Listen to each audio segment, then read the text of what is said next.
in that first year of trading, we developed and expanded to work with Claire's accessories. So in the early days of Diva, we really stuck true to what we were good at, which is supplying makeup to the teenage market that were looking for pick-up lines. And we also targeted for our customer base high street retail outlets that weren't necessarily going to be touched by some of the larger subcontract fillers out there, because maybe they thought the volumes weren't going to be great enough. Mistake. We sold 1 million nail polishes to Claire's accessories in any 1 year. So, of course, that's great volume that people were missing out on a trick.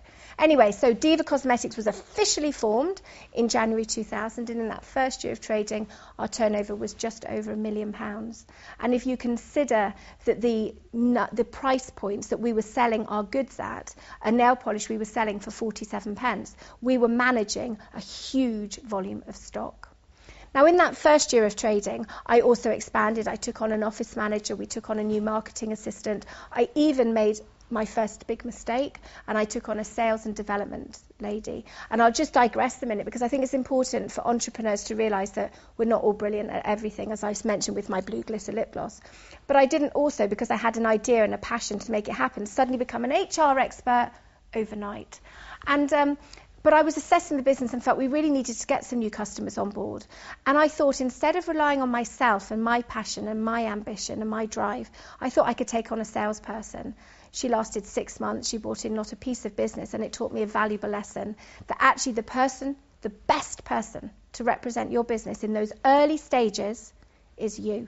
Because it is you and your passion. People want to buy into you. And of course that gives you problems later on when you want to exit, but in those early stages you've got to play to your strengths, and you can't expect people who work for you to have the same desires as you do. So my advice to anybody is you be your best development person and get out there and convey your passion.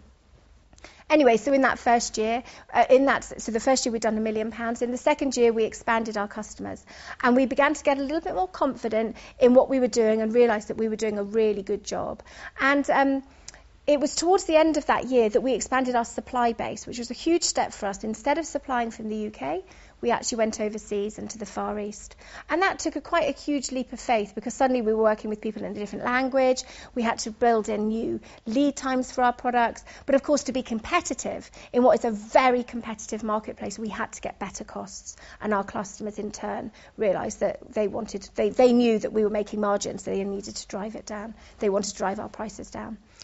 Towards the end of the second year, I think I'd taken on a couple of more girls, and I was assessing my business at the end of the year, because one thing I say, and when you work for yourself, you have to review, because there is nobody there to tell you to look at this or to look at that. You have to take personal responsibility for reviewing your business yourself. And it was at the end of that year that I realised we are very dependent on one customer. And in fact, they accounted for nearly 55% of my value business, which was very equivalent to volume as well. And that set me thinking that we needed more customers. So in fact, where we've never had to do any marketing before, other than invest in new products and new ideas, we were going to have to invest in marketing to gain new clients. And that was when I did my first piece of marketing, which was to actually create some brochures, which was right for our target market. We set up a website, which didn't actually bring any business, but created the presence that we needed in those days.